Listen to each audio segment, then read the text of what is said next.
Bienvenue donc à cette huitième édition du live d'Inolab d'Elsan. Je suis Edwige Coupez, je suis journaliste dans le secteur de la santé et donc je vais animer cette édition avec vous ce soir. Une édition intitulée Libérer le pouvoir de la donnée à l'hôpital, de la business intelligence à l'intelligence artificielle.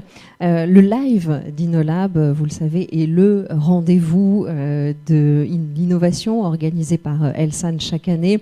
Elsan, c'est le leader de l'hospitalisation privée en France. C'est un acteur majeur de l'accès aux soins avec plus de 210 établissements de santé sur tout le territoire. Et sa raison d'être, vous venez de le voir dans ce film, c'est agir et innover pour la santé de tous au cœur des territoires. Merci à tous donc d'être présents ici ce soir en présence et puis aussi en distanciel. Vous allez assister à une table ronde d'introduction sur l'importance de la data, sur le rôle de l'IA aussi, et puis suivront 4 retours d'expérience très concrets, vous le verrez. Il y aura aussi des temps de questions, nous vous ferons signe, nous les préciserons, et puis pour ceux qui sont en distanciel, vous pourrez poser vos questions sur le chat. Voilà pour le programme de ce soir, et je laisse maintenant la parole à Sébastien Proto. Bonsoir, vous êtes le président exécutif d'Elsan. Bonsoir à toutes et à tous. Écoutez, je suis très heureux de vous accueillir une nouvelle fois, parce que c'est la 8e édition de cet Inolab, comme vous le disiez madame, la 3e en ce qui me concerne. Et c'est vrai que c'est devenu un peu une institution pour le groupe Elsan. C'est un moment important pour nous pour parler d'innovation avec bien sûr les collaborateurs du groupe, les professionnels de santé qui travaillent dans nos établissements, et puis tous nos partenaires, qu'ils soient privés ou publics, entreprises ou acteurs institutionnels. Et avant de commencer, je voudrais remercier Dorothée, bien sûr, pour avoir organisé cet événement, toutes les équipes impliqués et tous les intervenants qui vont prendre la parole aujourd'hui. Et j'espère que d'abord ça vous intéressera et ensuite qu'on aura une séquence la plus interactive possible. Quand on a réfléchi à cette Inolab avec Dorothée, on s'est fait collectivement quelques remarques que je voudrais partager avec vous. D'abord, quand on parle de données, de libérer le pouvoir de la donnée, on prend un pas de recul et c'est vrai qu'on peut se féliciter parce qu'il y a eu pas mal d'avancées. En France, d'abord, on a créé un certain nombre d'actifs forts avec des grands programmes nationaux. Je pense à Ségur, à Open, Care maintenant. On a commencé à créer un réseau d'entrepôts de données de santé, étape évidemment essentielle en matière de données. Et Elsan, vous le savez, est le seul acteur privé qui participe à ce réseau d'entrepôts de données de santé, sous l'impulsion de Samantha Patlou, qui doit être ici, qui est là-bas. Et cet entrepôt de données de santé, Elsan, c'est pas pour faire de la pub, mais puisqu'on parle de données, il faut en parler concrètement. On a les données de 11 millions de patients dans notre entrepôt de données de santé, et je crois un historique sur 10 années. Donc ça montre quand même la richesse de ce qu'on veut libérer. Donc on a créé des actifs. On commence à avoir des cas d'usage qu'on s'est passé à l'échelle. Passer à l'échelle, c'est cette expression très importante. Dorothée, quand je suis arrivé dans ce groupe, enjeu majeur, le passage à l'échelle, c'est là où on est fort. Et c'est vrai qu'on est fort dans le passage à l'échelle ici. Je vous donne 2 exemples, pour moi, de cas d'usage intéressants en matière de données. Ce qui a été fait pour améliorer le pilotage de la qualité de l'expérience patient. On a amélioré substantiellement le score ISATIS parce qu'on a amélioré la collecte de données de patients et qu'on a su l'interpréter plus efficacement. Et deuxièmement, on a utilisé également le pouvoir de la donnée pour réduire le gâchis alimentaire dans nos établissements. Sous ton contrôle, Christophe, on a réduit de plusieurs centaines de milliers de plateaux ce gâchis alimentaire. Je pense que c'est des utilisations, des cas d'usage assez différents, mais qui montrent qu'on commence à savoir vraiment transformer l'usage de la donnée. Mais on le sait, dans le même temps, on n'est qu'au début de l'histoire. Et l'accélération, elle est déjà là, et l'accélération, elle est bien sûr marquée par l'intelligence artificielle et son essor, et surtout dans le domaine de la santé, là où au fond se concentrent de plus en plus les investissements en matière d'IA, c'est dans la santé. Et on sait qu'on a un potentiel qui est souvent mis en avant par la recherche, par un certain nombre d'instituts, potentiel d'usage qui va dans 4 grandes directions. La première, dont on va parler ce soir notamment, c'est évidemment l'amélioration de la qualité des prises en charge des patients, avec une capacité à prendre de meilleures décisions cliniques à améliorer la surveillance épidémiologique et également à accélérer le virage préventif. Et là-dedans, on retrouve cette notion de pilotes qui deviennent de plus en plus des cas d'usage. Je prends un exemple, on a un partenariat ici avec Incepto, je crois qu'on avait déjà parlé un petit peu l'année dernière.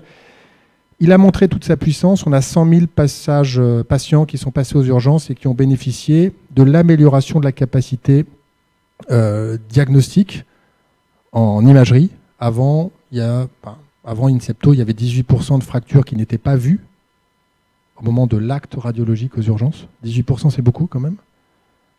Avec l'utilisation de l'applicatif d'Incepto, on réduit considérablement ce 18% puisqu'on l'amène à moins de 3%. Donc on voit bien le bénéfice patient et c'est pour ça d'ailleurs qu'on va renouveler notre partenariat avec Incepto et qu'on va l'étendre notamment à l'aide au diagnostic en cancérologie, en particulier cancérologie cancer de la prostate. Donc premier cas d'usage, évidemment, l'amélioration de la prise en charge des patients. Deuxième thème très important pour l'IA, la libération du temps médical, du temps des personnels soignants. Il y a beaucoup de chiffres qui sont mis sur la table. On parle, je vois des études qui vont jusqu'à 36% de temps économisé ou automatisé. Je ne sais pas si ça ira jusque-là, mais on voit bien évidemment que c'est une des conditions pour améliorer les conditions d'exercice de nos professionnels médicaux et soignants. Troisième enjeu, la cybersécurité. Utiliser des outils de cybersécurité, incluant de plus en plus l'IA. Et quatrième sujet pour moi, assez important dans un environnement financier exigeant, tout ce qui nous permet d'améliorer le pilotage des établissements, l'efficience au quotidien. J'ai pris l'exemple des achats, il y en a plein d'autres, du gâchis alimentaire, pardon, il y en a plein d'autres, et notamment en matière d'achats médicaux et non médicaux, de consommation. C'est évidemment un des enjeux importants.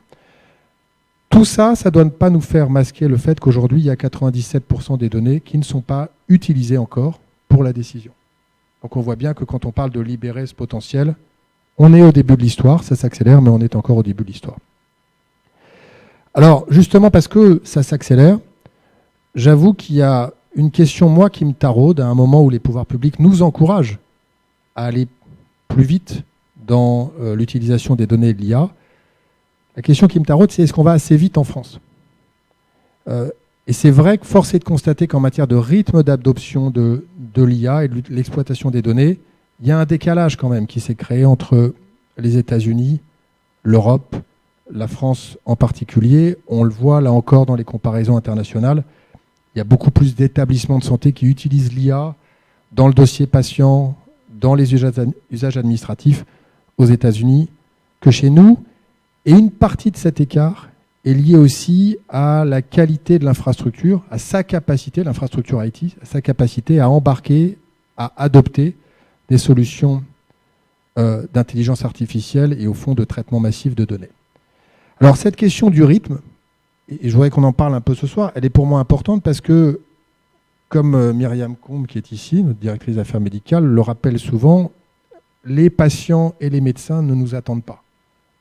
Et les soignants non plus d'ailleurs, ils vont à leur propre rythme en matière d'utilisation de l'IA. Et c'est vrai qu'il y a 250 millions d'utilisateurs qui posent des questions relatives à la santé à des outils d'intelligence artificielle chaque semaine. On a 8 praticiens sur 10 qui disent qu'ils voient arriver des patients qui se sont déjà quasiment auto-diagnostiqués par l'IA. Et on a 2/3 des médecins qui utilisent eux-mêmes ChatGPT ou équivalent. Donc ils ne nous attendent pas. Et dans le même temps, on voit bien que réunir toutes les conditions pour aller le plus vite possible dans cette transformation de l'usage de la donnée et de l'IA, c'est très exigeant. Et au fond, les données et l'IA sont révélateurs tout autant d'un potentiel incroyable que de grandes faiblesses. Et pour moi, il faut regarder vraiment lucidement les deux. Donc ce soir, on va beaucoup parler du potentiel, et c'est très bien parce que c'est évidemment la lumière dans le tunnel, mais il faut aussi être conscient et avoir en tête que toute accélération va se heurter à quelques contraintes qu'il faudra savoir lever. La première, c'est que pour exploiter, libérer le pouvoir de la donnée et de l'IA, il faut avoir un potentiel d'investissement à y consacrer, alors même qu'on doit déjà investir beaucoup dans d'autres sujets, la cybersécurité, je l'évoquais, la conformité, les équipements technologiques les plus performants. Et on fait tout ça à un moment où le potentiel d'investissement des établissements de santé il n'augmente pas, il baisse. Ça vaut dans le public, mais ça vaut aussi dans le privé. Donc cette révolution de la donnée, elle se heurte quand même à cette contrainte d'investissement de plus en plus prégnante. Elle se heurte à un deuxième sujet qui est la dette technologique, assez élevée dans le système hospitalier, public et privé. Et je note d'ailleurs que McKinsey en faisait le deuxième obstacle à la transformation du système hospitalier d'un point de vue digital. Troisième contrainte, les éditeurs IT, qui dans le domaine de la santé et de l'hospitalisation ont leur propre fragilité. Donc il faut qu'on garde tout ça en tête, non pas pour désespérer, pas du tout, parce qu'encore une fois, les opportunités sont assez exceptionnelles, mais pour se dire que quand on va, par exemple en 2027, dans le cadre de l'élection présidentielle, penser un programme en matière de santé pour les 5 ans qui viennent, il faudra savoir intégrer cet enjeu central du rythme de la transformation en matière de données et d'IA, et donc des contraintes qu'il faudra savoir contourner pour nous permettre, nous, en France, acteurs de santé, d'aller le plus vite possible, en tous les cas, au rythme où vont la moyenne des autres acteurs européens. Et j'espère qu'on arrivera à tenir ce rythme.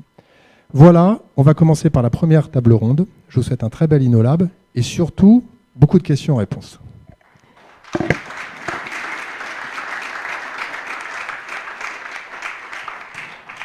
Merci Sébastien Proto pour cette introduction. Vous le disiez, une première table ronde à suivre sur le pouvoir de la donnée. Est-ce que la donnée peut avoir des impacts concrets au service de la santé pour les professionnels comme pour les patients? Est-ce que ces usages sont déjà en cours pour les hôpitaux et quelles sont les perspectives et ce qu'il reste à faire? C'est ce que nous allons voir avec les 3 intervenants qui se sont d'emblée installés à ce plateau.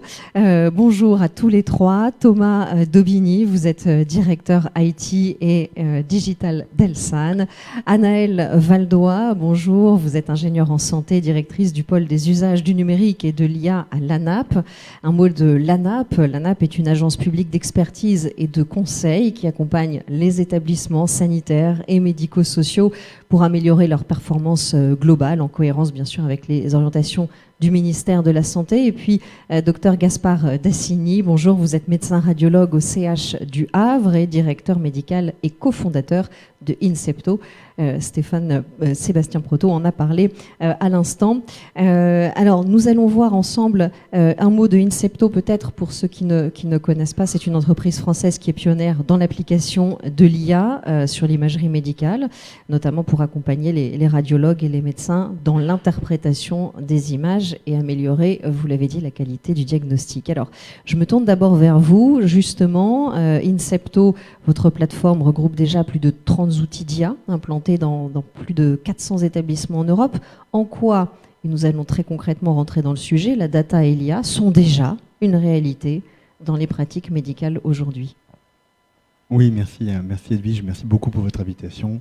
Je suis très heureux d'être avec vous ce soir et de parler de ces sujets qui nous animent.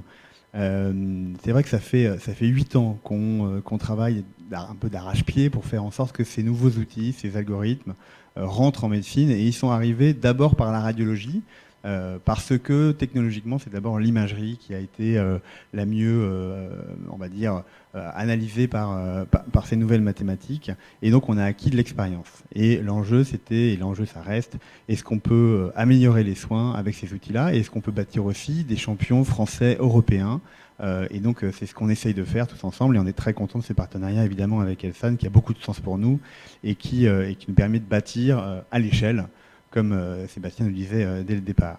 Alors, oui, on y est 8 ans après avec des impacts. Et pour vous parler de clinique, parce que je vais prendre ma casquette médicale, il y a beaucoup de choses qui se passent, et je pense que c'est important qu'on partir avec un message sur c'est quoi quelques grands sujets cliniques. Monsieur Proto nous a parlé de la fracture. C'est un des premiers sujets qui marche très bien et qui maintenant est devenu comme un standard, mais un standard, encore faut-il l'implémenter à l'échelle, mais on y est. Il y a un autre sujet qui, moi, me tient particulièrement à cœur, parce que c'est vrai que j'ai une formation aussi d'onco-radiologue, on va dire, et de radiologue interventionnel, c'est la cancérologie. Et en cancérologie, il y a 3 grands cancers qui sont parmi les premiers tueurs dans le monde, qui passent par la radiologie au stade de dépistage précoce, qui sont le cancer du sein, le cancer du poumon et le cancer de la prostate. Et pour ces 3 cancers-là maintenant, on a des algorithmes qui viennent aider de manière très significative à la détection de ces patientes et de ces patients. Pour vous donner un exemple, chez Incepto, on traite à peu près 650 000 patientes par an sur le cancer du sein, sur des algorithmes qui ont montré dans des études qui sont des grosses études maintenant, des études prospectives, randomisées, multicentriques, qu'on augmentait de 15 à 20% le taux de détection de cancer. Donc on y est, on est à l'échelle, on a un très beau partenariat qui commence sur le cancer de prostate. Autre sujet là, il faut éviter le surdiagnostic sur ces cancers qui est lent, parce qu'on veut éviter de biopsier toute la population. Là aussi, grand sujet. Et puis le cancer du poumon qui est en train le dépistage est en train de se mettre en place. Pareil, c'est une aiguille dans une botte de foin. Les algorithmes nous aident évidemment à aller détecter ces pathologies-là. Donc effectivement, beaucoup de secteurs qui sont augmentés et avec déjà une réalité très concrète de l'IA et de la data. Anaëlle Valdois, vous, en tant que représentante de l'AB, vous avez une visibilité en fait sur tous les usages de la data et du numérique dans les établissements de santé français. Vous avez notamment mis en place un observatoire de ces usages. Quels sont, pour compléter ce que vient de dire le docteur Dassini, les autres cas d'usage que vous avez pu observer ? Merci beaucoup dans un premier temps. Donc oui, on travaille sur l'Observatoire des usages de l'IA en santé. Donc notre objectif, c'est de comprendre où est-ce que l'IA est fonctionnelle dans les établissements hors POC. Donc je ne vais pas vous faire la liste, on en a plus de 70 hors imagerie. Donc je vais pas me mettre du côté médecin, mais plutôt du côté administratif. On a parlé de performance. Aujourd'hui, on a des établissements qui ont mis en place des IA dans des domaines variés, des domaines moins, on va dire, intéressants comme ça à première vue, qui peuvent être des domaines administratifs qu'on connaît moins, mais on a parlé de la qualité. Aujourd'hui, on a des technologies LLM typiquement qui vont permettre d'aller poser des questions directement dans les procédures et de faire gagner du temps. Dans les achats également, vous savez que le passage d'un marché reste chronophage et parfois peu intéressant en termes d'activité. Donc on a des IA qui font gagner du temps. On a aussi des IA dans tout ce qui est automatisation. Donc on parle de technologie de moteur de règles avec un petit peu d'apprentissage sur l'historique, mais pas forcément. Automatiser des plannings de blocs, automatiser des plannings de chirurgie ambulatoire. On voit tous les gains derrière de mettre la bonne personne au bon moment en face du bon patient. Et donc là, on a à la fois des technologies qui sont parfois de l'analyse de texte, on en a parlé, donc l'analyse moteur de règles. On peut avoir des technologies aussi d'analyse d'images et de vidéos ailleurs qu'en imagerie. Donc typiquement, on peut filmer des préparateurs en chimiothérapie, par exemple, pour pouvoir regarder s'ils mettent la bonne quantité du produit au bon moment. Vous savez qu'une poche de chimio, quand elle est faite, après on ne peut plus contrôler. Donc on a des IA aussi qui font ce double contrôle.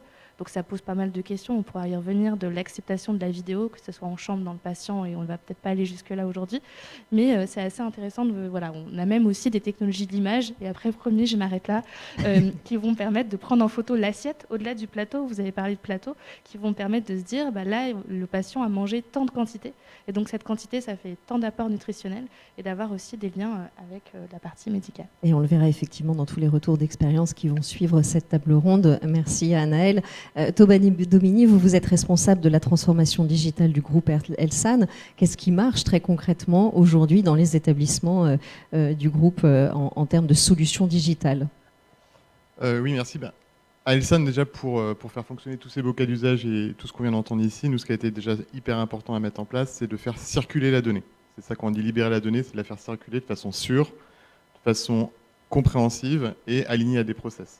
Et donc, côté Elsan, on a travaillé beaucoup en interne à essayer de mettre en place des briques, parce qu'on a 200 établissements. Et donc, pour les connecter, pour avoir finalement un langage commun et être capable de mettre ces éléments-là, mais il a fallu mettre en place un ensemble de briques, de fondations, qui vont permettre finalement de relier tous ces éléments-là et de créer des solutions à valeur ajoutée. Donc, pour donner des exemples très très concrets, on a mis en place des briques au-dessus de nos logiciels hospitaliers qui vont permettre de revoir complètement l'expérience patient. Et donc d'offrir une expérience patient qui est la même si on est dans un établissement A, un établissement B, un établissement C. De la même manière, on a travaillé, on en reviendra je pense sur l'entrepôt de données de santé, à agréger de façon anonyme l'ensemble des données de santé en centrale pour être capable de créer de la valeur. On travaille aujourd'hui maintenant à des mécanismes d'orchestration à grande échelle aussi, où on est capable de planifier un certain nombre d'actions d'automatisation dans les établissements qui vont permettre de gérer de l'efficience. Donc pour nous, vraiment, ce qui est important, c'est vraiment ça a été de créer cette fondation qui nous permette à nous de créer des systèmes, mais surtout à l'ensemble de notre partenaire, de nos écosystèmes, de se plugger sur nous et de créer à grande échelle tout de suite de la valeur sur l'ensemble de l'écosystème. Donc j'invite justement, et je crois qu'il y a beaucoup de partenaires ici, mais je pense qu'Elsan, pour le coup, est un bon partenaire dans ce cas-là pour développer ces cas d'usage et encore plus dans un contexte d'IA. Donc on a vu ce qui marchait, on va voir maintenant quelles sont les perspectives. Docteur Dassini, Anaël en a parlé de ces LLM, les grands modèles de langage. En quoi est-ce qu'ils changent la donne et en quoi est-ce qu'ils ouvrent de nouveaux champs d'investigation ? Oui, alors là, c'est vraiment le futur en marche. On a vu arriver ces modèles quand on développait les modèles d'image il y a 4-5 ans. On utilisait déjà les premières briques qui permettent de faire ces grands modèles génératifs qu'on appelle les transformers. On les utilisait pour essayer d'aller justement dans la data, dans la donnée textuelle. Et puis, évidemment, on a vu arriver ces IA génératifs qui vont nous permettre de faire quelque chose qui est absolument fondamental et en radiologie comme dans le reste de la médecine, mais du coup on est moins seul, on n'est plus les radiologues et la radiologie avec la médecine qui passe beaucoup par l'image, c'est-à-dire la napath, la radiologie. Tout d'un coup il y a un autre secteur qui se libère qui est le texte. Et le texte, évidemment, c'est là où toute l'information, on va dire 90% de l'information médicale, elle passe par le texte. Et donc, à partir du moment où on est capable de manipuler ce nouveau signal qui est le texte, eh bien, on déplie un nombre de possibles et un impact qui est beaucoup plus important. Typiquement, ce qu'on a fait, par exemple, quand on est, nous, Incepto, en train de développer des algorithmes d'IA dans l'image, ça faisait des années qu'on s'intéressait au compte-rendu radiologique. Puisque moi, radiologue, en fait, c'est comment je vais avoir un impact sur mes patients et sur mes correspondants. C'est quoi ? C'est pas par les images, personne ne les relit vraiment, ou quelquefois, ou alors je vais avoir un confrère qui va les relire en disant mais moi je connais mieux, etc. C'est pas très intéressant. Ce qui est intéressant, c'est qu'est-ce que je peux en dire moi comme spécialiste. Et donc c'est par le texte. Moi, ma valeur ajoutée, elle va arriver par le compte-rendu. Et donc on a lié l'image au texte. Maintenant, les radiologues utilisent ces outils. On a d'ailleurs un très beau pilote en cours à Elsan, dans le sud de la France, à Nîmes. On a des radiologues qui vont dicter, en restant concentrés sur les images, ce texte qui va être automatiquement compris par un modèle avec une couche qui va très bien connaître la radiologie, qui va mettre cette information de manière structurée. Et quand l'IA a trouvé quelque chose dans l'image, ça va être injecté automatiquement. Et là, on va pouvoir aller plus loin. C'est-à-dire, on va pouvoir faire des recommandations automatiques de quelle est la Société savante en France dit pour le cancer du poumon, par exemple, pour reprendre cet exercice-là, un nodule de tant de millimètres, il faut le contrôler à 3 mois, pas à 6 mois. Et on va avoir quelque chose de beaucoup plus reproductible. On va avoir des agents, c'est le grand moment aussi des agents IA, qui vont automatiquement relire le compte-rendu, qui vont dire des erreurs classiques. Cette réduction-là de 17 à 3%, vous vous souvenez de la fracture dans les images. Eh bien, il y a aussi beaucoup d'erreurs de latéralisation, par exemple. Ça a l'air tout bête, mais comme on voit 80 à 90 patients par jour, eh bien, quelquefois, c'est à gauche dans le résultat et à droite dans la conclusion, ce petit cancer du rein. Et ça, c'est pas une bonne idée du tout, évidemment. Mais l'erreur est humaine. Vous allez avoir des agents qui vont corriger tout ça. Donc, ça déplie un champ des possibles qui est très important. Et c'est là-dessus qu'on est, bien sûr, ce qu'on appelle l'IA multimodale et qui nous permet de passer. Et peut-être, pour reboucler vers quelque chose qui est aussi très important, vous voyez que ces outils, et M. Proto en a parlé, ils sont très puissants, et donc il y a toujours le revers de la médaille, c'est le pharmacone, on a toujours quelque chose qui fait beaucoup de bien, et potentiellement aussi qui peut être vulnérant. Et donc, pour être sûr qu'on fait bien, il faut être capable de monitorer la qualité de ces outils. Et là, il y a tout un travail. Nous, ça fait partie des choses qu'on porte et qu'on pense important pour monitorer la qualité en permanence des algorithmes. À partir du moment où on est capable d'aller miner l'information dans le texte, eh bien, on peut monitorer en permanence la qualité du texte et aussi la qualité des IA dans l'image. C'est ce que nous demande l'IA Act, c'est ce que nous a demandé la CNIL avec la chaise dans un papier il y a un mois. Et on est vraiment dans cette démarche-là. Donc beaucoup d'impact du texte, qui est vraiment l'information médicale, et la possibilité d'aller aussi vers du contrôle qualité. Oui, libérer la donnée toujours dans un cadre tout à fait sécurisé et légal, c'est important de le rappeler. Vous parliez de déplier le champ des possibles.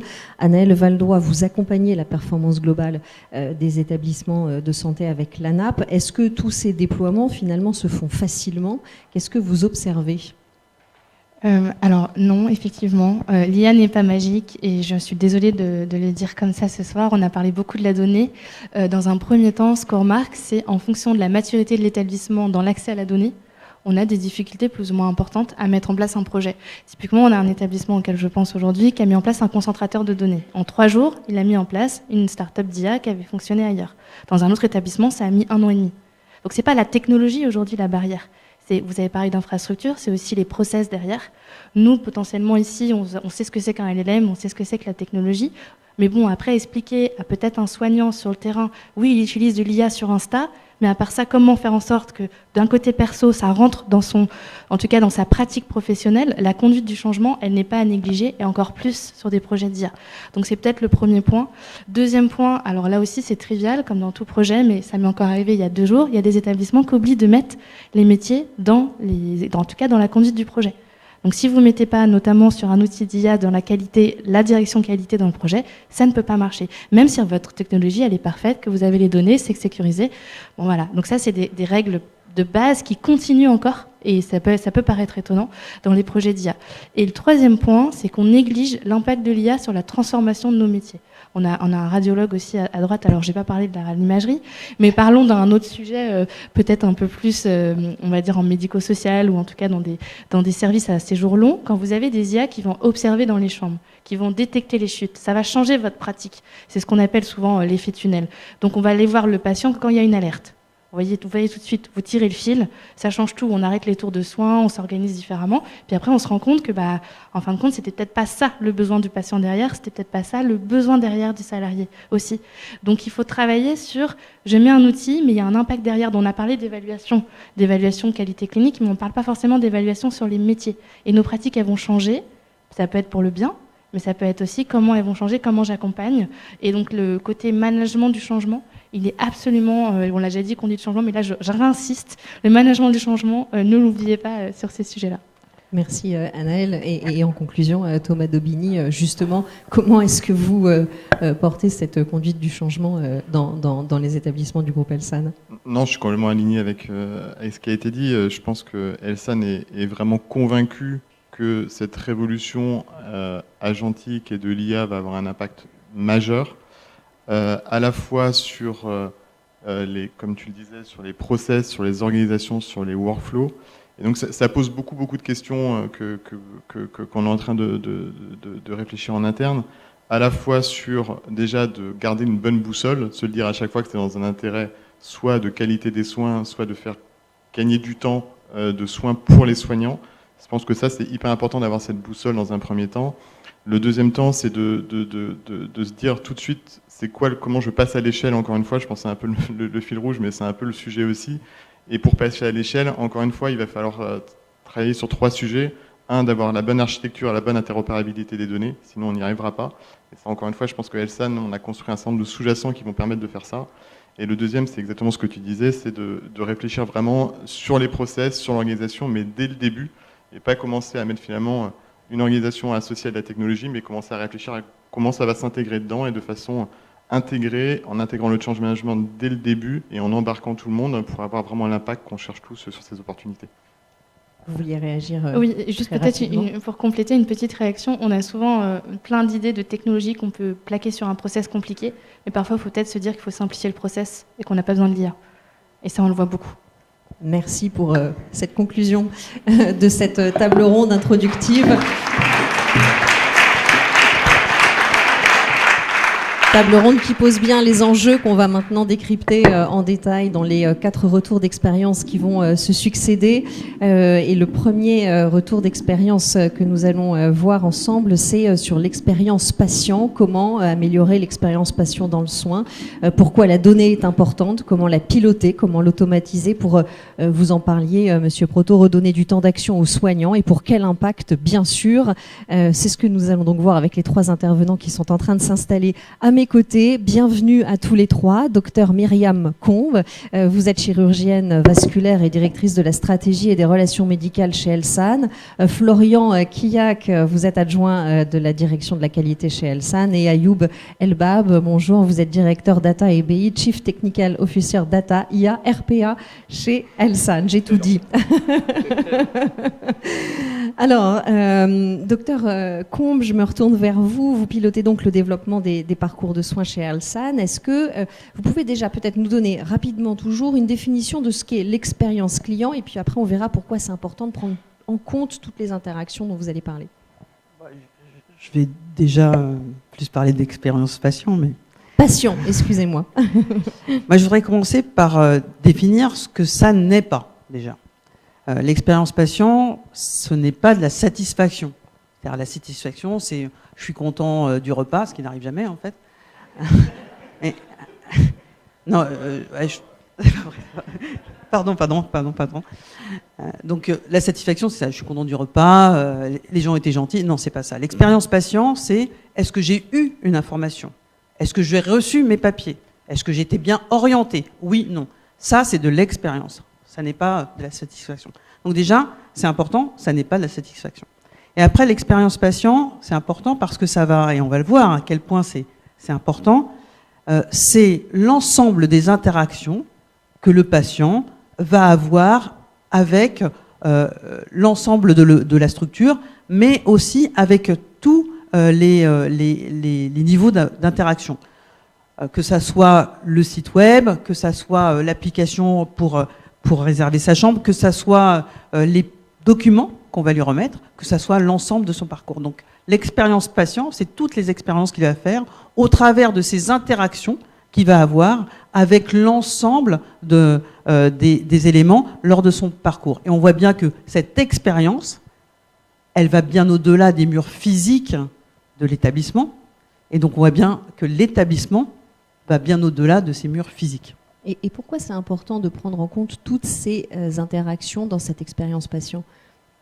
Alors il y a quelque chose qu'on voit tous et qu'on sait tous, et qu'on est face à un mur qui nous arrive. Un mur qui est fait de plusieurs données. Première donnée démographique, on a un quart de la population qui en 2040 aura plus de 65 ans, donc avec des besoins très forts d'autonomie. On a aussi un problème important avec ce vieillissement qui sont les maladies chroniques et donc des besoins différents. Et puis aussi on a des contraintes qui sont des contraintes en termes de ressources, qu'elles soient économiques ou même en termes de ressources humaines. Et les patients, ces patients qui vont vivre ça, vont avoir des besoins très différents qui vont nécessiter des prises en charge qui sont différentes. Et c'est pas le parcours qui va transformer l'expérience patient, c'est l'expérience des patients qui va transformer nos parcours. Pourquoi je dis ça? On parlait du recours à ChatGPT, OLM. Il y a une étude d'OpenAI qui vient de montrer que 40 millions de questions par jour sont posées sur la santé. Une toutes les 0,8 secondes. Ces personnes qui posent des questions sur leur santé, l'attente qu'elles vont avoir par rapport à leur prise en charge va être très différente et va structurer la façon dont on va les prendre en charge. Donc l'expérience patient, elle transforme le système de santé pour produire plus de santé, parce qu'il va falloir produire plus de santé, plus de soins peut-être, mais surtout plus de santé. Alors justement, quelle est la stratégie médicale que vous développez chez Elsan pour prendre en compte complètement cette expérience patient et la data qui va avec? Alors la stratégie médicale, c'est 3 piliers. Vous le savez, on est un acteur de proximité, donc forcément l'accessibilité aux soins, le caractère de proximité, tout ce qui a trait bien évidemment au déploiement, développement de ce que sera la santé de demain, mais il y a aussi l'excellence médicale, et comme je dis toujours, une excellence qui se mesure. Ce n'est pas une excellence qui se décrète. Et l'expérience patient, elle doit se mesurer, et elle se mesure, et on va voir comment. Elle va nous permettre plusieurs choses, de dire où on se positionne par rapport aux autres. Est-ce qu'on est bien, pas bien? Est-ce qu'on a des choses qui sont bien, qui sont améliorées? Une fois qu'on les a améliorées, est-ce qu'on les a améliorées de manière qualitative? Effectivement, est-ce qu'on a vraiment la mesure de l'amélioration? Donc, c'est une excellence qui se mesure, et on va le voir, l'expérimentation, ça se mesure. Et effectivement, et on va le voir avec vous, Florent Quillac, quels sont les indicateurs et comment est-ce que vous mesurez cette expérience patient dans les établissements de santé du groupe Elsan? Merci beaucoup. Du coup, effectivement, comme vient de le dire Myriam, l'expérience se mesure comme n'importe quel autre sujet au sein d'un établissement de santé. Nous, on utilise l'indicateur ISATIS, en grande partie donc dans ce domaine. ISATIS, c'est quoi? C'est un dispositif mis en place par la HAS, la Haute Autorité de Santé, en 2016, pour mesurer en continu la satisfaction et l'expérience des patients. Donc actuellement, il y a 3 séjours qui sont couverts par les enquêtes ISATIS, les séjours de chirurgie ambulatoire, les séjours de MCO de plus de 2 nuits, les séjours en SMR de plus de 7 nuits, et il y a 2 nouvelles enquêtes qui vont arriver, qui sont Isatis Maternité et Isatis Urgence. Le dispositif donc, voilà, existe depuis 2016 et il est amené à se développer dans les années à venir. Et c'est donc notre base de travail pour évaluer. Et comment vous le fournissez en fait en données ce dispositif? Et concrètement, voilà, le travail des établissements dans ce dispositif, ça va être de fournir à la HAS les adresses mail et des informations sur les patients qui sont donc éligibles à ces enquêtes. Comment ça se traduit dans les établissements? En fait, chaque établissement va avoir une équipe dédiée qui va mettre en place régulièrement, enfin qui va déposer régulièrement, les adresses mail sur une plateforme de la HAS. C'est une tâche qui est simple, mais qui est chronophage, dans le sens où elle va prendre entre 5 à 25 minutes tous les 2, 3, 4 ou 5 jours. Donc, fort de ce constat, on a voulu se rapprocher justement de Ayoub pour voir comment rendre ce dispositif plus fiable, l'automatiser et le rendre moins fragile. Parce que petite subtilité, c'est lorsque la personne qui est en charge ou l'équipe qui est en charge de ce dépôt d'adresse mail est en congé, est absent, enfin pour cause de maladie ou a démissionné tout simplement, les adresses, enfin le dépôt des adresses ne se fait plus. On comprend qu'effectivement c'est assez lourd comme process et Anaïs Valdois parlait pour la NAP d'IA qui permettait d'apporter un plus organisationnel. Là c'est exactement ça. Ayoub Elbab, comment est-ce que concrètement vous avez fait pour mettre en place des outils qui suppriment ces tâches qui sont extrêmement chronophages, on l'entend? Concrètement, pour ce cas d'usage, ce qu'on a fait, tout d'abord, moi, je pilote une équipe pluridisciplinaire chez Elsan pour transformer la data en valeur et en outils concrets utilisés par les établissements et par le groupe. Et une des missions que j'ai réalisées, c'est dans le cadre de ce projet, on a développé une collection de fonctionnalités informatiques. En collaboration avec nos collègues de l'information médicale, on récupère les adresses mail des patients sortant tous les jours en automatique. Ensuite, on se connecte au nom de l'établissement sur le portail de la TIH pour déposer automatiquement ces adresses mail. Et ensuite, il y a un autre robot qui va se connecter plus tard pour récupérer le résultat de ces enquêtes sous format brut, un fichier inexploitable, qui donne la main à une autre fonctionnalité aussi, qui va transformer ce fichier en une base d'analyse avec un précalcul d'indicateurs qui est in fine exposé dans un rapport accessible pour les établissements et pour le groupe. Donc en fait, vous prenez en compte toute la chaîne de bout en bout, c'est ça? Exactement, toute la chaîne de bout en bout, automatique et sans une intervention humaine. Et on essaie de faire gagner du temps à nos collègues dans les établissements. C'est un des cas d'usage dont on parle aujourd'hui. Mais c'est valable sur beaucoup plus d'autres cas d'usage sur lesquels on travaille. Bien sûr. Et Florent Quillac, une couche d'IA a aussi été rajoutée sur le dispositif mis en place par Ayoub, c'est ça, et ses équipes? Tout à fait, oui.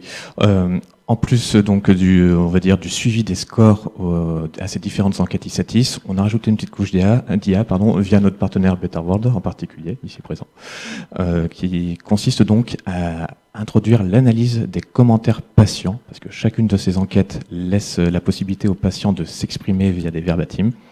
Et donc on a rajouté au quantitatif du qualitatif, et c'est justement depuis quelques années près de 1,3 million de commentaires patients qui ont été analysés, ce qui est une véritable mine d'or, parce que ça nous donne vraiment tout un tas d'informations concrètes et facilement exploitables pour justement déterminer les actions à mettre en œuvre pour s'améliorer, mais aussi pour valoriser le travail qui est bien fait. Parce qu'on se rend compte que la plupart des commentaires laissés par les patients sont amélioratifs pour les équipes, et c'est ça aussi qu'il faut garder en tête. Merci à tous les deux de nous avoir expliqué comment tout cela fonctionnait pour mesurer cette expérience patient et aller plus vite pour les équipes. Myriam Combe, quel est finalement l'impact pour le patient? Quels sont les résultats que vous avez peut-être déjà pu mesurer?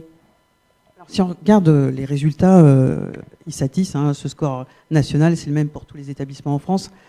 Donc 97%, entre 97 et 90% selon les deux enquêtes principales, que les gens ont été hospitalisés en ambulatoire ou pendant 48 heures, considèrent qu'ils ont été très satisfaits ou satisfaits de leur prise en charge CLSAN. Je dis satisfaits parce que ISATIS a cette particularité d'avoir une composante à la fois expérientielle et une composante de satisfaction. Donc deux composantes dans un même rapport. Donc une expérience qui est satisfaisante ou très satisfaisante, donc 97% pour les deux pour les deux questionnaires. Si on regarde comment, parce qu'on dit toujours, est-ce que les patients répondent? Donc sur les patients éligibles, Elsan, plus d'un tiers des patients répondent à ce questionnaire. Donc c'est un score qui est 7%, entre 7 et 19% supérieur au score national. Donc, et cette différence, elle s'est faite essentiellement aussi grâce au travail d'Aoub et cette automatisation, et comme on le disait, sur un process qui était déjà, lui, très très structuré. Et donc, c'est peut-être pour ça qu'on peut peut-être aussi parler de ça. C'est qu'on voit bien, et on a discuté lors de la précédente table ronde, qu'il y a une nécessité, oui, la data, elle est là, mais il y a une nécessité d'avoir des allers-retours permanents entre une vision stratégique, une déclinaison qui est opérationnelle, et puis la mesure du résultat. Donc c'est important que toutes ces composantes, elles puissent interagir de manière permanente pour éviter les effets d'avoir des outils qui ne servent pas. Et c'est d'autant plus important que ces outils, on les maîtrise de moins en moins en termes de compréhension, en fait. On sait les utiliser, mais on ne les comprend plus, en fait. Et donc c'est pour ça qu'il y a besoin de ce dialogue avec les équipes techniques pour avancer. Et vous l'avez très bien illustré tous les trois. Merci beaucoup pour ce premier retour d'expérience.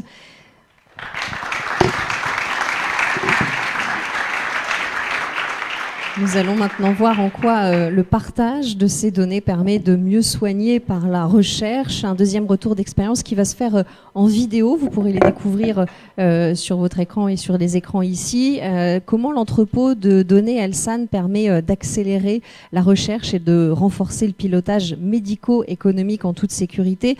Vous le savez, Monsieur Proto en a parlé, depuis 2023, Elsan a reçu l'autorisation de la CNIL de constituer son entrepôt de données de santé pour contribuer à la recherche et développement et au pilotage médico-économique avec des données représentatives des Français et des territoires. Et vous allez le voir dans ce film, l'entrepôt est maintenant opérationnel et les premiers projets lancés, ce sont des collaborations publiques-privées, aussi bien d'envergure nationale que européenne. Je vous laisse le découvrir.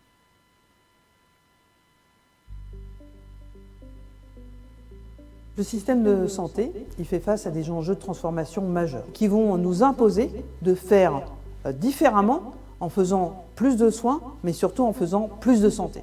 Le numérique, les data, l'intelligence artificielle vont nous permettre de mieux comprendre les besoins des populations. Elles vont nous permettre également de mieux détecter des signaux faibles et de répondre de manière plus adaptée et plus précoce aux besoins des populations. Enfin, elles permettent aussi cette personnalisation du soin en ciblant nos actions. Mais aussi, elles vont nous permettre potentiellement de prédire des complications, de prédire des dégradations avant qu'elles n'arrivent. Elsan est le premier acteur hospitalier privé prenant en charge plus de 5 millions de patients par an dans plus de 200 hôpitaux et centres de santé. Avec un maillage national, on avait très envie de réaliser des projets aussi d'envergure nationale. Pour pouvoir le faire dans un cadre de conformité et de sécurité, il était nécessaire de se doter d'un entrepôt de données de santé. Aujourd'hui, l'ambition de cet entrepôt, c'est de pouvoir aller plus loin dans ce qu'on faisait déjà en termes d'innovation, en termes de qualité des soins, en termes de recherche, mais aussi pouvoir développer de nouveaux cas d'usage, comme entraîner des intelligences artificielles pour mieux prendre en charge les patients demain. Un entrepôt de données de santé, c'est une très grande base de données qui permet de réutiliser des données de santé qui ont été produites dans le cadre du soin, dans un cadre de conformité, pour pouvoir donner une seconde vie à ces données, pour répondre à des questions scientifiques et pour aider au pilotage et à l'amélioration de la qualité des soins. L'entrepôt de données Elsan a fait l'objet d'une demande d'autorisation auprès de la CNIL et cette demande d'autorisation a été approuvée par la CNIL. Dans cette approbation, la CNIL a validé en réalité l'ensemble des mesures de sécurité qui ont été proposées et implémentées ensuite au sein de l'entrepôt de données de santé Elsan. Alors l'entrepôt de données de santé Elsan est hébergé chez un hébergeur de données qui est agréé hébergeur de données de santé d'une part, mais qui, à notre initiative, a mis en supplément un ensemble de mesures de sécurité qui vont même au-delà de cette certification hébergeur de données de santé en France. C'est un hébergeur dit souverain, les données sont stockées en France et, plus important encore, ces données ont garanti, dans le cadre de l'entrepôt, qu'elles ne sortent pas de l'Union européenne. L'objectif de l'entrepôt de données de santé, c'est vraiment de donner une nouvelle vie aux données. Il y a tellement de cas d'usage qui sont possibles qu'il est extrêmement important de pouvoir les faire en partenariat avec l'écosystème. Elsan est extrêmement ouvert aux collaborations. Ça fait partie de l'ADN du groupe. On travaille aujourd'hui avec des acteurs du public, par exemple l'Université Paris-Cité avec son Institut Prairie. Mais on travaille aussi avec des acteurs européens comme le réseau Trusted qui vise à monter un observatoire en infectiologie au niveau européen.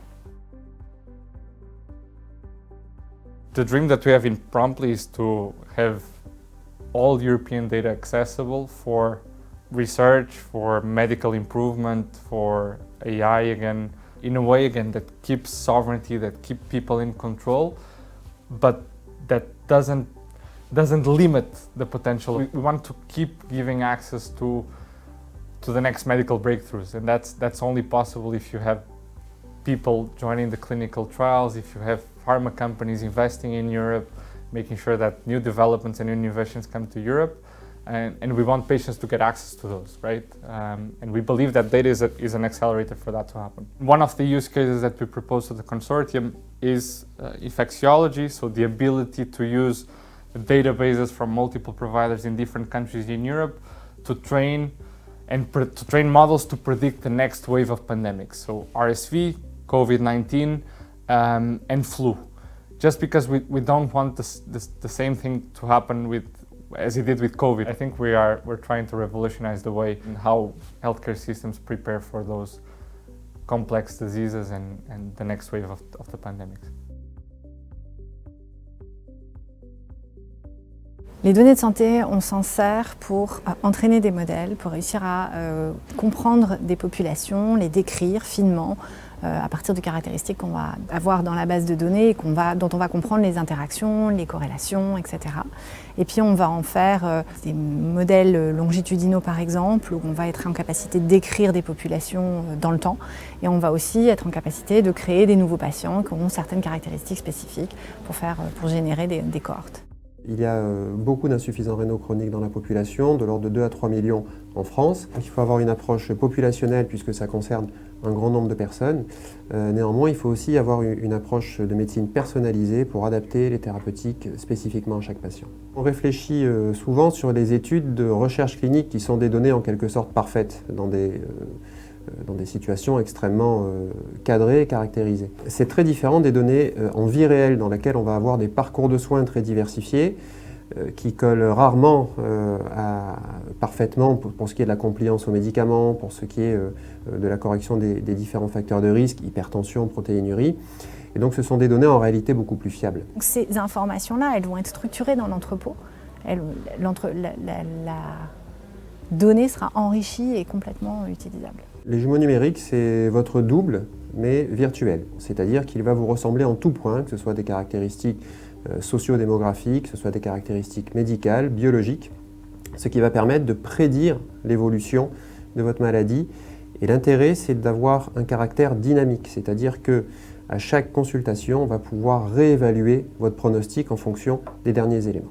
J'aimerais leur donner de l'espoir parce que ça va réellement permettre de personnaliser leur prise en charge et réellement permettre de ralentir la dégradation de la maladie rénale de façon extrêmement précise chez chacun d'entre eux.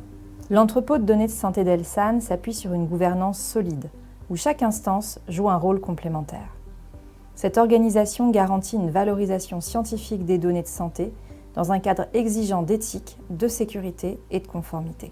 Au quotidien, une grande diversité de compétences travaillent ensemble. Elsan aujourd'hui fait partie des lauréats de l'appel à projet entrepôt de données de santé et est donc soutenu dans le cadre de France 2030 pour accélérer justement la constitution de ces entrepôts de données de santé à l'échelle nationale.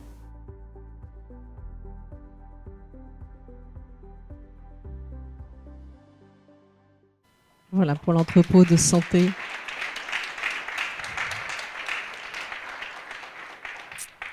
Et nous continuons à dérouler ce focus sur le pouvoir de la data, cette fois en considérant son rôle dans la qualité des soins. Et nous allons parler de la complétude des dossiers patients avec les 3 prochains intervenants qui vont me rejoindre sur le plateau. Dr Ali Bellamine, Bruno Morland et Céline Amar-Muri. Bienvenue à tous les 3. Dr Bellamine, vous êtes médecin de santé publique et directeur de l'information médicale chez Elsan. Bruno Morland, vous êtes responsable data system information médicale à la direction de l'information médicale chez Elsan. Et Céline Amar-Muri, vous êtes référente à la direction de l'information médicale d'Elsan. Docteur Ali Bellamine, expliquez-nous en quelques mots votre métier et puis rappelez-nous surtout pourquoi la complétude du dossier patient est finalement primordiale dans la prise en charge du patient. Oui, merci. Je vais vous dire quelques mots à propos du métier de médecin d'information médicale et je vais essayer de vous illustrer le rôle prépondérant de la bonne tenue du dossier médical pour ce métier. Donc le médecin d'information médicale, il a pour mission principale de recueillir au sein du système d'information de santé les diagnostics, les pathologies qui ont été prises en charge par le patient au sein des établissements de santé. Ces données qu'on recueille, ces informations qu'on va annoter, elles sont extrêmement importantes. Elles sont importantes pour l'établissement de santé tout d'abord, parce qu'un établissement de santé a besoin de suivre ce qu'il fait, il a besoin d'avoir un retour sur son activité, d'avoir un retour sur les patients qu'il a vus, sur les pathologies qu'il a traitées. Ça, c'est la première chose, mais c'est aussi et surtout des informations qui sont très importantes pour la collectivité, pour l'ensemble des individus, car ces informations, ensuite, elles sont collectées au niveau national, après une phase de consolidation, et elles sont utilisées secondairement pour piloter le système de santé, pour faire des recherches cliniques, pour suivre les pathologies à l'échelle nationale, pour suivre aussi l'évolution des établissements de santé, comment on s'améliore vis-à-vis de ces différentes pathologies. Et donc ça, c'est finalement le poids, la mission du médecin d'information médicale. Et concrètement, comment on fait ? Concrètement, tous les médecins d'information médicale, toutes les équipes d'information médicale, parce que c'est des équipes assez riches, on parcourt les dossiers médicaux des patients après leur séjour au sein des établissements de santé. On lit l'ensemble des mots d'évolution, on lit l'ensemble des comptes rendus d'examen, des comptes rendus opératoires, et on va chercher tout ce qui a été pris en charge et on va les annoter dans le système d'information. Pour faire ça, et ça c'est crucial et c'est pourquoi je voulais vous illustrer ce sujet, on a besoin d'avoir un dossier complet, on a besoin d'avoir un dossier sur lequel l'ensemble des éléments sont présents, sur lesquels on a une traçabilité parfaite. Ça c'est essentiel et je voulais vous illustrer quelques facteurs limitants, quelques points de difficulté qu'on peut rencontrer au sein des établissements de santé Elsan pour cette mission, au sein des établissements de santé, notamment de par notre statut d'hôpital privé. On va avoir une première difficulté qui va être liée à la fragmentation des acteurs. En tant qu'établissement de santé privé, souvent on est amené à travailler avec des acteurs qui ne sont pas qui sont des structures différentes, par exemple des laboratoires d'anatomopathologie, des laboratoires d'imagerie, des laboratoires de biologie qui vont être externes à la structure. Et donc en fait, on va être tout un écosystème de partenaires qui vont collaborer pour fournir la prise en charge idéale aux patients. Et de par cette nature, cette structure, on a un besoin accru d'échange, de collaboration pour avoir le dossier patient bien tenu et complet. Ça, c'est la première chose. La deuxième chose, et ça, c'est une caractéristique du groupe Elsan, c'est qu'on a un nombre d'établissements assez important, on a un écosystème très riche, et cet écosystème qui est très riche, c'est fait par croissance progressive, donc le nombre d'établissements a cru, et donc on a un système d'information qui est assez hétérogène, avec un niveau de maturité qui peut être variable d'un établissement à l'autre à mesure de son intégration dans l'écosystème.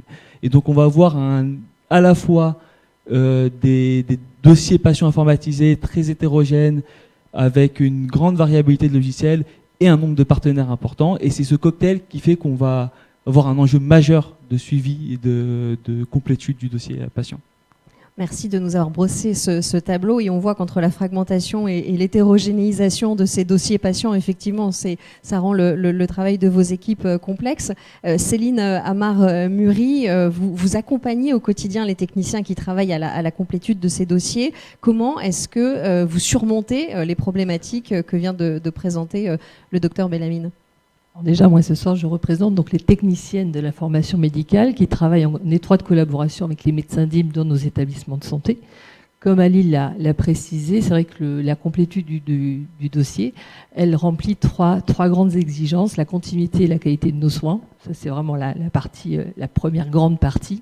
L'analyse de nos données de santé, d'où effectivement l'entrepôt de données par la suite, et la valorisation de nos séjours.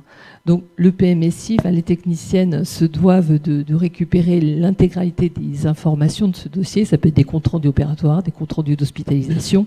Et c'est vrai que c'est compliqué au quotidien de récupérer l'ensemble des éléments.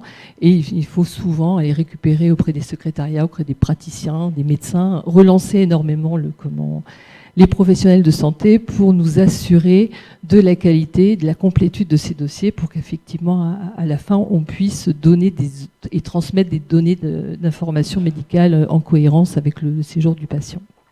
Et docteur Bellamine, qu'est-ce que vous avez mis en place pour pallier à ces problèmes ? Donc, ce qu'on a fait au sein de l'information médicale, on a mis en place une solution avec l'aide notamment des équipes de la data, de la BI. C'est une solution pour laquelle on a peut-être une petite illustration. Je sais pas. Non, c'est pas vrai. Et donc cette solution, ça va être un tableau qui va être qu'on a voulu assez intuitif. Donc ça va être un tableau sur lequel on va se connecter, on va voir l'ensemble des séjours, l'ensemble des patients, l'état du séjour, est-ce que le patient est sorti, est-ce qu'il est présent, est-ce que ce dossier a déjà été traité par nos services, est-ce qu'il n'a pas encore été traité, mais surtout, et plus important, tous ces séjours, toutes ces prises en charge, elles vont passer dans un système automatique de classification. Donc ça va être toute une algorithmie par apprentissage machine qui va analyser l'ensemble des traits du séjour, le médecin qui a pris en charge, l'unité médicale, l'âge du patient, son sexe, etc., qui va le mettre dans une bonne catégorie et qui, à partir de cette catégorie, va nous permettre de savoir les pièces, connaître les pièces qui seront nécessaires à la bonne tenue de ce dossier. Et donc comme ça, très vite, on va identifier ceci est une chirurgie, ceci est une prise en charge de médecine, ceci c'est du soin continu, du soin intensif, etc. Et ça va nous permettre de savoir ce qu'on attend dans le dossier. Une fois qu'on sait ce qu'on attend dans le dossier, on va avoir ce système qui va se connecter, qui va interagir avec le dossier patient informatisé, qui va analyser ce qui est présent dans le dossier, qui va analyser les pièces qui sont déjà numérisées, les pièces qui sont présentes, et qui va nous permettre d'avoir une traçabilité qu'on va garder en temps réel de l'ensemble de ces pièces. Quand on a construit tout ce système, quand on a construit toute cette brique, nous, on est capable, au niveau de l'information médicale, déjà d'aller de manière efficiente, de se connecter au système, analyser les pièces qui sont disponibles, effectuer nos missions de recueil de l'information, mais aussi d'aller plus loin et de travailler en collaboration avec l'ensemble des acteurs de l'établissement de santé, en les informant de ce qui manque, en ayant un système d'assistance aux relances. Comme ça, on peut relancer plus facilement les différents acteurs sur les pièces qui manquent, et donc ainsi avoir une vision déjà en temps réel à 180 degrés du contenu du dossier médical, de ce qui nous manque, mais aussi d'être efficient dans la récupération de ces informations. Céline Amar-Muri, comment ce tableau de bord que vient de décrire le docteur Bellamine est perçu au quotidien par vos équipes ? Alors cet outil, déjà, donc on l'a mis en place à la clinique Santé Atlantique sur Nantes. Donc elles étaient un petit peu, les teams actuellement, elles sont 5, elles étaient un petit peu réfractaires, on va dire, au changement. Donc il faut effectivement bien accompagner la mise en place de ce type d'outils, parce que derrière, il y a beaucoup d'humains quand même.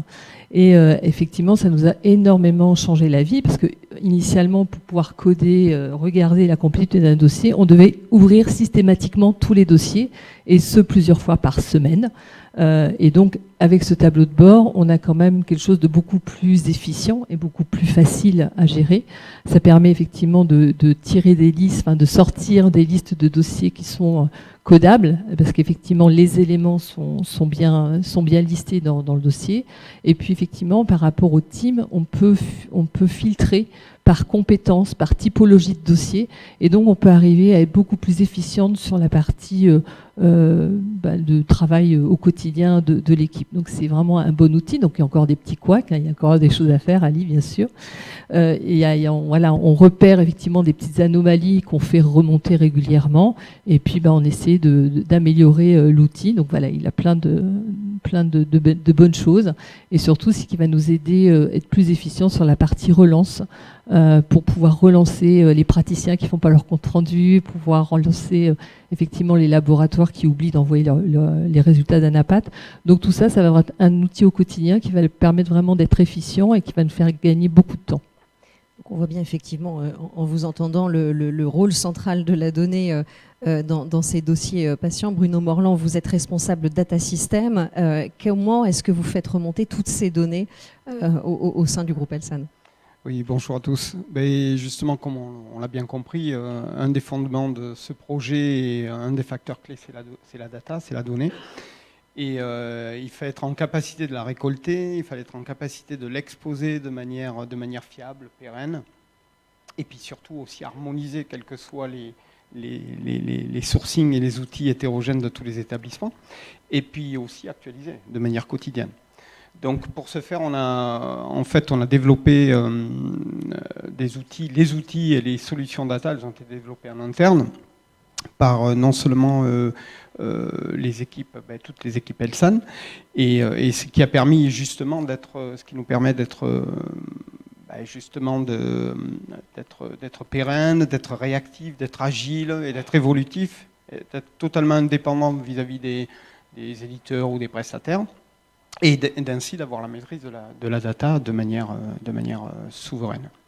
Voilà. Donc en fait, l'équipe Data System, dans ce rôle-là, elle doit récolter toutes les données, toutes les datas, et de les transformer, de les exposer de manière quotidienne.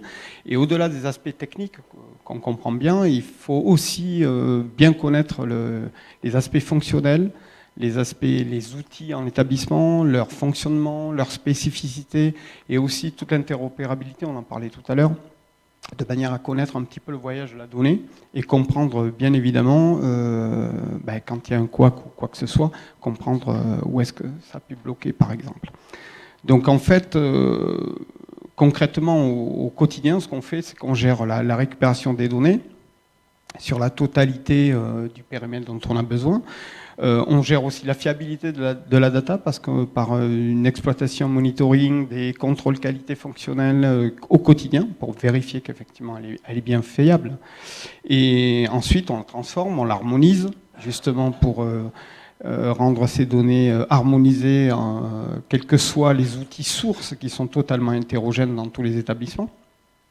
Après on l'expose, on a été obligé de l'exposer de manière quotidienne pour justement venir alimenter le tableau de bord suivi codage, mais aussi un des cas d'usage dont on a parlé tout à l'heure, par exemple, pour venir alimenter la partie ISATIS et la récupération. On expose ces données-là qui permettent effectivement de gérer la partie ISATIS, par exemple.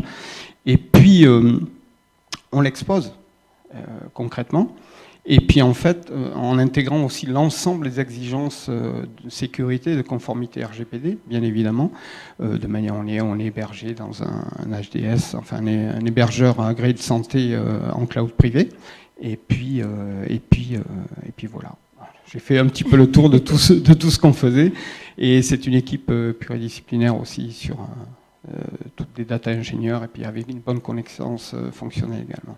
Et on comprend effectivement la complexité de faire remonter toutes ces données et de les harmoniser et de les exploiter comme vous le disiez. Est-ce qu'il y a une question dans la salle que vous souhaitez poser à nos intervenants sur cette... Oui ?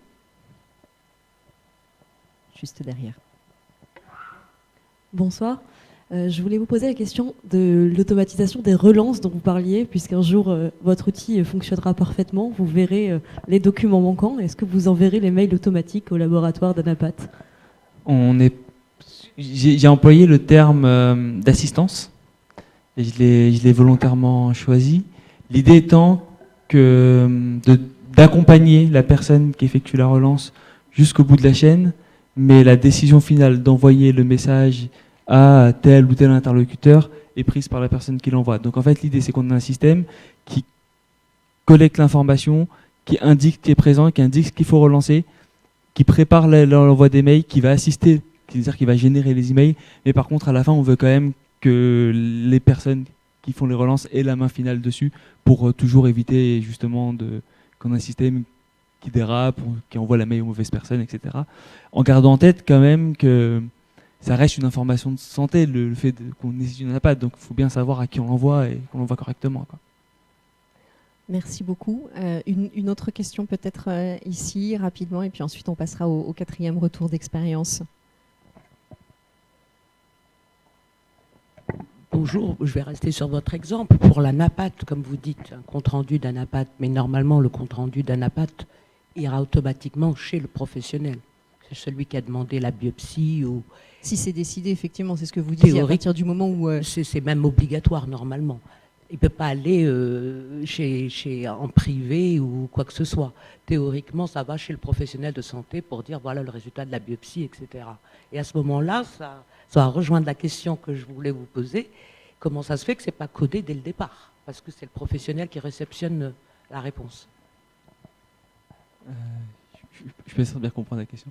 Les comptes rendus d'un nappate, quand vous dites le professionnel, à qui vous faites référence?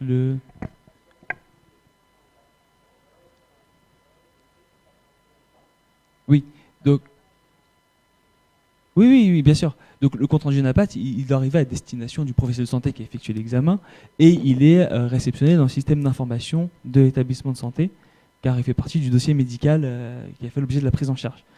La question, c'est le circuit qui permet l'arrivée de ce compte rendu d'anatomopathologie dans le dossier patient informatisé.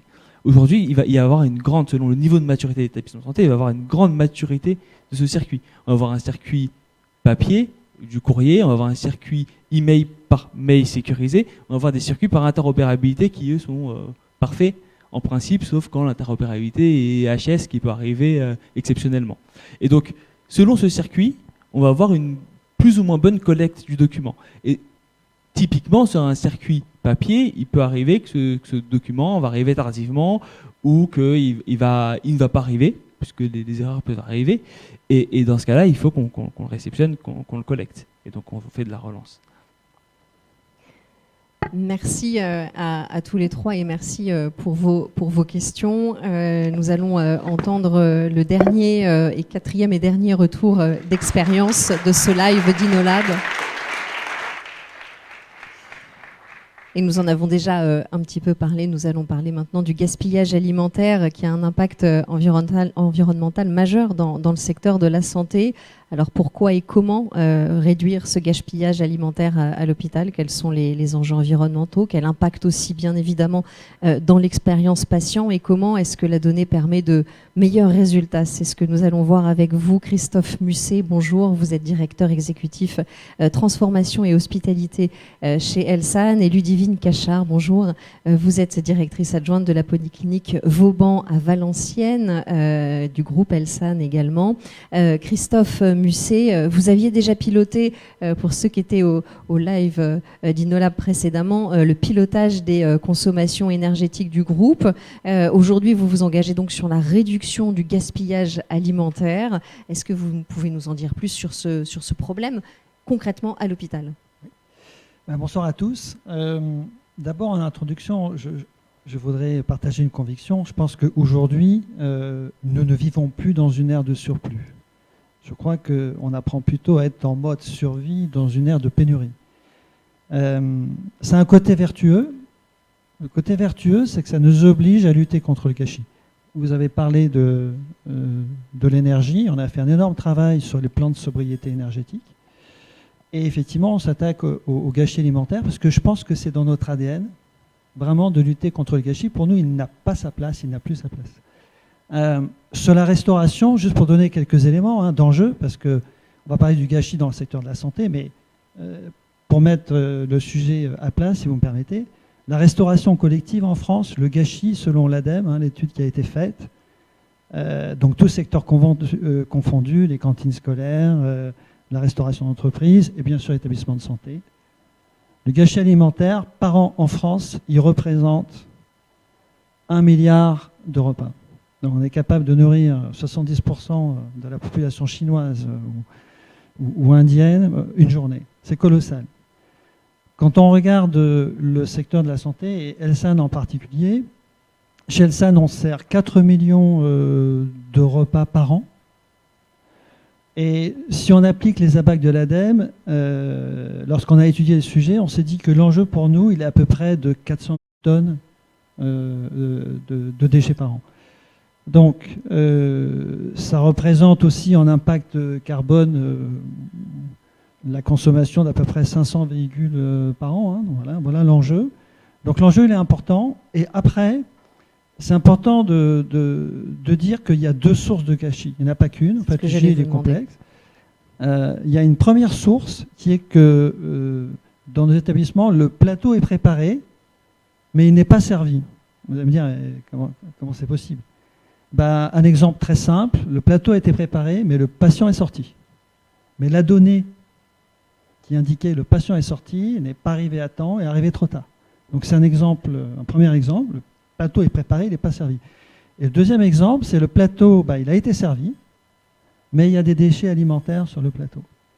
Et là, on va voir aussi comment on a travaillé ce second volet qui est important, parce que le second volet, au-delà du gâchis, il a aussi un sujet de satisfaction et finalement de qualité d'expérience patient dans notre établissement. Bien évidemment, on va voir maintenant concrètement comment ça se passe dans un des établissements de santé chez vous à Valenciennes, Ludivine Cachard. Christophe Musset vient de parler de ces deux sources de gâchis. Comment est-ce que vous préparez les plateaux et est-ce que vous êtes confronté également à ces gaspillages? Comment vous faites? Bonsoir à tous. Effectivement, en établissement, les commandes de plateaux sont réalisées par les équipes soignantes en tenant compte des régimes alimentaires, des contraintes alimentaires, des textures des patients. Et ensuite, toutes ces données des patients hospitalisés sont consolidées et transmises en cuisine pour que la production des plateaux repas puisse être effectuée. Effectivement, les sources de gaspillage en établissement peuvent être variées. Donc, une des sources les plus importantes dans l'établissement, c'est effectivement les heures les sorties des patients définitives qui sont communiquées trop tardivement et qui entraînent effectivement une production d'un plateau pour un patient qui est déjà sorti et qui ne sera donc pas consommé. Également, on peut avoir aussi des modifications de plateaux, donc des besoins de modification d'un régime pour un patient au cours du séjour qui est effectué trop proche du service des plateaux, ce qui fait que le plateau initial a déjà été préparé et un second va devoir être produit et donc le premier ne sera pas consommé. On voit bien l'importance de la circulation de l'information comme source de ce gâchis. Christophe Musset, du coup, quelle solution est-ce que vous avez déployée pour éviter ces gaspillages? En fait, comme sur l'énergie, on s'est dit que déjà pour améliorer le problème, il fallait maîtriser les données. Donc on a fait le choix stratégique de bâtir notre propre solution qui s'appelle Hospit. Cette solution, elle permet à la fois à nos soignants de passer les commandes de repas nécessaires pour leurs patients. Et puis, elle est intégrée avec la chaîne de production. Donc, les commandes ensuite arrivent en cuisine pour être préparées. Alors, vous allez me dire, mais pourquoi ça aide à résoudre ce problème? Je vais donner quelques exemples concrets.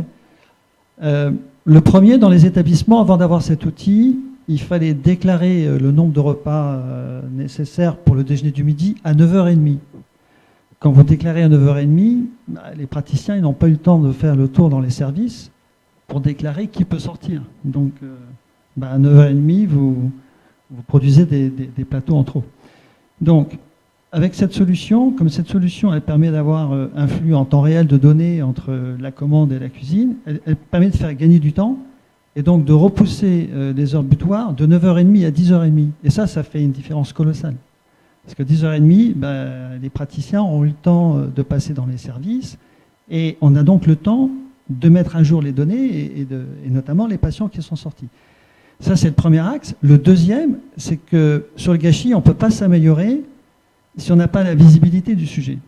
Et là, dans cet outil, les établissements, on l'a vu, des plateaux préparés qui n'ont pas été servis, ils ont cette vue aussi granulaire au niveau des services. Donc ils peuvent orienter leurs actions sur le terrain pour s'améliorer en fait.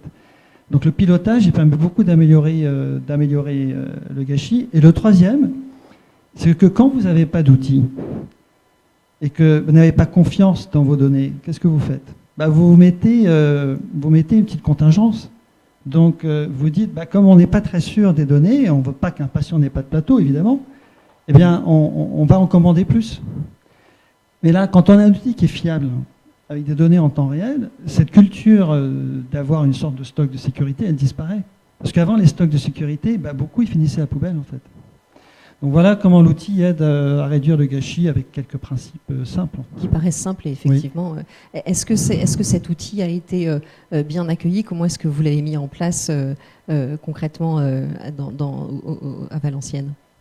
Effectivement, la mise en place de l'outil a été un grand changement sur l'établissement, parce qu'avant on avait un outil qui était peu fiable et effectivement qui était aussi assez chronophage pour les équipes de terrain. Donc l'outil hospice a été vraiment un grand changement aussi parce que le système il est en lien avec notre système de gestion administrative de patients, ce qui nous permet d'avoir une remontée de données, d'informations avec une mise à jour régulière des statuts des patients. Donc ce qui permet effectivement d'avoir des données fiables de manière très régulière. Effectivement aussi, pour que l'outil soit bien accepté, ça a été vraiment un travail important d'accompagnement des équipes. Donc il y a eu effectivement la constitution vraiment d'une équipe d'ambassadeurs, un duo administratif soignant pour accompagner les équipes, les former, former toutes les équipes de terrain. Et depuis la mise en place de l'outil, il y a vraiment tout ce suivi régulier au plus proche des acteurs de terrain pour également travailler sur des plans d'action adaptés à chaque service, puisqu'effectivement les difficultés, les points de blocage qui sont identifiés dans un service de chirurgie ne sont pas les mêmes que ceux d'un service de médecine. Effectivement, ça aussi permet d'avoir leur retour et les retours patients directement, donc ce qui a permis vraiment d'avoir une adhésion importante des équipes à l'outil. Et également, depuis effectivement, la mise en place de l'outil, les équipes ont constaté un gain de temps aussi, ce qui a aussi été facteur d'adhésion. Et également, on se rend compte depuis la mise en place de cet outil qu'on a eu un impact important sur l'établissement, sur notre suivi d'indices de gaspillage alimentaire. Donc on voit effectivement qu'il a largement baissé. Et enfin, on voit aussi qu'on a un impact en établissement sur la satisfaction des patients. Donc effectivement, ça a été vraiment très bien accepté. Donc des résultats concrets à votre échelle et à l'échelle du groupe. Christophe Musset, qu'est-ce que vous avez pu constater? Et peut-être aussi parler des restes, parce que finalement on a beaucoup parlé des plateaux préparés et pour des patients qui sont sortis, et peut-être l'autre source de gâchis dont vous parliez au départ. Sur les résultats d'abord. Sur les plateaux économisés à titre indicatif, depuis le lancement, on est à peu près à 140 000 plateaux, mais le chiffre, il s'accroît parce que notre solution, elle n'est pas encore déployée partout, donc on n'est pas encore au potentiel maximal. Mais je voulais revenir sur le deuxième sujet, parce qu'on a parlé des plateaux, mais après, vous avez raison, il y a les restes sur les plateaux. Oui. Et au début de l'intervention IA, il y a effectivement eu une présentation, enfin en tout cas un commentaire sur une application qui permet de scanner les déchets sur les plateaux. J'avais été sollicité pour regarder ça. Mais je me suis dit, en fin de compte, le sujet, c'est pas de scanner ce qui reste, c'est de comprendre pourquoi il y a des restes. Et en final, quand on analyse les verbatim ISATIS, 14 000 verbatim, on a conclu qu'il y a en gros 7 grands critères qui font qu'il y a du gâchis alimentaire. Mais le premier, c'est de pouvoir choisir ce que vous avez envie de manger. Bon, donc, si en entrée il y a des betteraves, vous n'aimez pas les betteraves, ça va. C'est bizarre, c'est toujours le même exemple qui revient. Parce que je déteste les betteraves, personnellement. Mais non, plus sérieusement, une fois qu'on a bâti cette fondation, qu'est-ce qu'on a fait ? On a donné la solution digitale qui permet à nos patients d'être acteurs de leur menu et donc de choisir. Alors, on vient de le déployer, là c'est récent, on a déployé une vingtaine d'établissements, on n'est qu'à 3 semaines d'expérience, mais ce qu'on constate, c'est que, j'ai regardé le chiffre ce matin, quand les patients se connectent, il y en a, ça dépend des établissements, mais un minimum 1 sur 4 qui change. Donc pour moi, ça veut dire qu'il y a 1 sur 4 patients qui auraient laissé quelque chose sur le plateau, mais au-delà de laisser quelque chose sur le plateau de gâchis, ça veut dire que d'un point de vue nutrition, bah, c'est pas terrible si vous n'avez pas mangé ce qu'il y a sur votre plateau. Puis votre expérience, elle n'est pas bonne. Et donc, nous, notre pari sur améliorer la satisfaction du patient, c'est d'ouvrir le choix en digital à nos patients. Et là, on est en train de déployer une solution très simple, qui est un QR code au pied du lit. Donc, c'est un peu comme les restaurants qui ont une carte avec un QR code. Vous scannez, il y a le menu. Oh, il y a les betteraves. Ben non, je prends les carottes. Et vous voyez, vous êtes acteur de votre choix. Et ça, on pense que ça va réduire le gâchis et améliorer, Myriam, la note de qualité ISATIS, qui, je sais, qui progresse, puisqu'on a gagné, en tout cas en 1 an, presque 1,2 points, qui est assez colossal. Et c'est peut-être important de le préciser, la valeur nutritionnelle des différents plateaux est la même, parce que c'est important quand même dans des établissements de santé que cette valeur nutritionnelle soit respectée, j'imagine.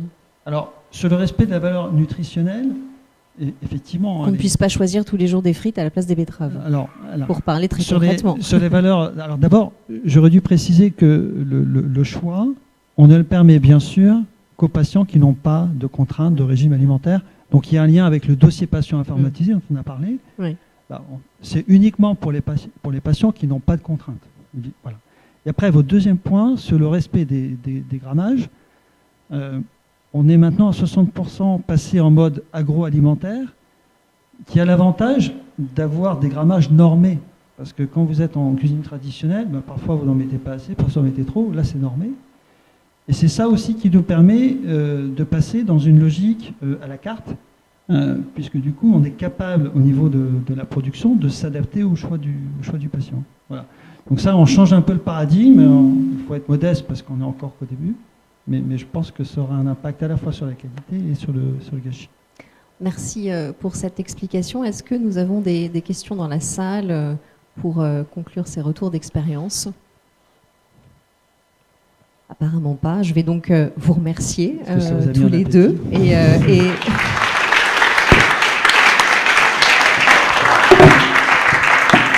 je vais laisser le micro à Dorothée Moisy-Gourin pour le mot de la fin.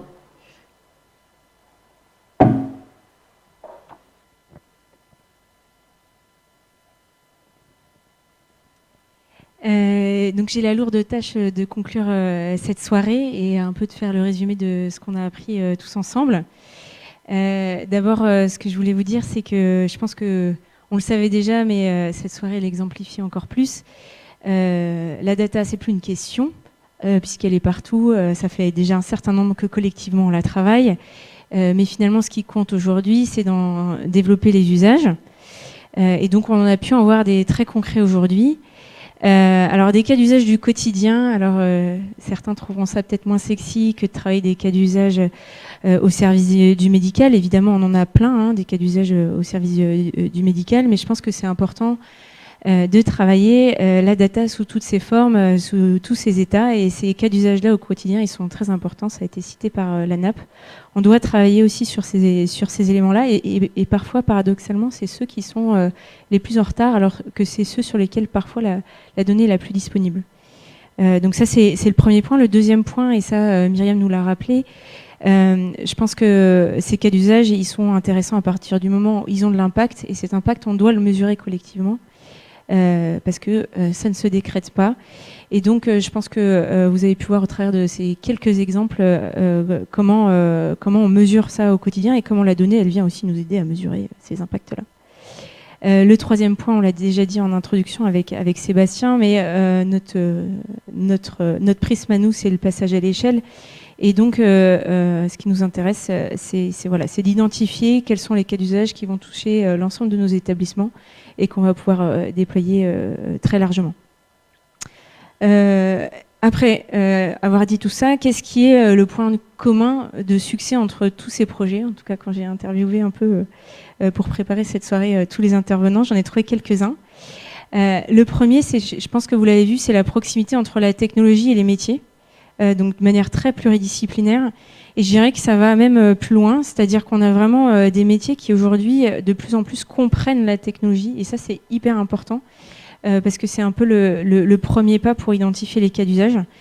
Et je pense que ça va être dans le futur encore plus important avec l'IA. On a besoin de comprendre le potentiel de ces outils, les cas d'usage possibles, leurs limites aussi, les risques associés, pour être capable de développer tout ça. Donc ça, c'est le premier facteur de succès, proximité entre les équipes, mais aussi des équipes de plus en plus compétentes et transverses sur les champs. Ça vaut aussi pour nos équipes technologiques. Vous avez pu voir Ayoub et Bruno, des gens qui connaissent évidemment très bien les métiers, donc c'est hyper fondamental. Le deuxième point, et ça Thomas nous l'a rappelé aussi, on voit bien tous ces cas d'usage, enfin je ne sais pas si vous l'avez vu, mais tous ces cas d'usage-là, ils s'appuient sur des fondamentaux qui ont été travaillés de longue date. Donc ça paraît peut-être simple comme ça, une fois qu'on les résume en 10 minutes. Mais c'est travail de plusieurs années, d'une maturité de la data qui s'est construite sur plusieurs années, et ça on a la chance de pouvoir capitaliser dessus, même s'il nous reste encore beaucoup à faire, notamment dans le partage de l'information, voilà, la fluidité là-dessus. Et le dernier point, bon, je vais revenir parce que c'est un peu mon dada, le sujet de la mesure d'impact. Vous l'aurez compris, on a toujours ce triptyque sur l'impact, moi ce que j'appelle le triptyque coût-bénéfice-risque. Et donc c'est des choses qu'on évalue au quotidien. Alors c'est un peu le prisme de notre accélérateur InnoLab, notre Living Lab, sur lequel voilà, on voit 2 à 3 solutions innovantes par semaine qu'on regarde avec les métiers et qu'on va tester en vie réelle pour faire ces mesures d'impact avec ces 3 triptyques-là. C'est aussi le travail qu'on mène de manière très transverse avec toutes nos directions, que ce soit direction juridique, direction RH, et direction digitale, sur une gouvernance renforcée autour de ces sujets de données et de l'intelligence artificielle. Donc on a bien sûr une gouvernance dédiée sur les sujets de l'entrepôt de données de santé, un comité éthique et scientifique. On a une gouvernance autour de l'innovation et on l'a récemment renforcée avec une gouvernance spécifique sur les sujets d'intelligence artificielle. Donc, peut-être à la question qui a été posée initialement par Sébastien, est-ce qu'on va assez vite collectivement? Je pense qu'aucun de nous autour de la table ne saurait dire qu'on va assez vite pour les patients, pour les professionnels de santé. On doit aller plus vite. Maintenant, ce qu'on peut se dire collectivement, c'est que l'IA, c'est aussi une formidable chance d'accélérer tout ça, à condition de trouver le bon cas d'usage qui va être vraiment impactant pour les soignants.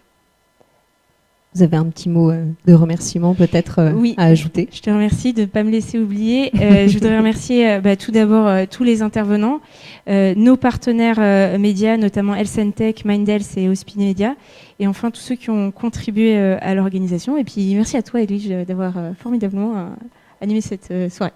Merci beaucoup, Dorothée. Merci à tous. Vous pourrez retrouver ce live d'InnoLab en replay dans quelques jours, hein, je crois, sur YouTube.